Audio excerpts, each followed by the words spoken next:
ساحلبندی دریای یوقسو در ناحیه وسع حکومت آن را انجام می‌دهد. ماه سال 2024 رودخانه از همین جا از ساحل بیرون شد و دهه کوچه‌باغ را زیر آب کرد. باران‌های پی در پی امسال هم سطح آب یوقسو را بالا برده‌اند. از بیم تکرار سیل مقامات اینجا را 24 ساعت در شبانه روز نظارت می‌کنند. ما در همینجا نوبندو تشکیل کردیم. اینا تخت سنگ‌های بتونی ریخته استیم. انا برای ساحل محکم کردن ما تکنیکو کار کردیم در اینجا در درون دریا را تازه کردیم. در اینجا باید 2500 متر منطقه های خوفناک ساحل بندی شود. در روز اخیر تقریبا نیم کیلومتر را مستحکم کرده اند.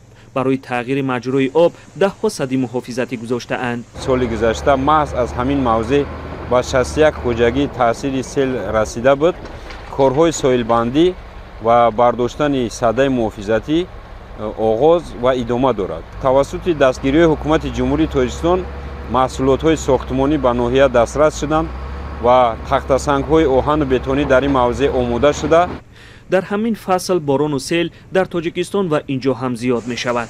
منطقه کلاب یکی از مناطق آسیب پذیر در برابر این فلاکت‌های طبیعی است و هر سال ضرر می بیند. تنها از سیلاب رودخانه یوقسو سال گذشته 61 خانه آسیب و ضرر دید. ساکنان میگویند ساحلبندی سرسری و نادرست هر سال سبب تکرار فلاکت می شود. حالا مقامات میگویند که تمام تلاش را دارند ساحل ها مستحکم باشند و مردم آرام خوابند. اما باران و سیل نشان میدهد که تا کجا مقامات به قولشان وفا کرده اند.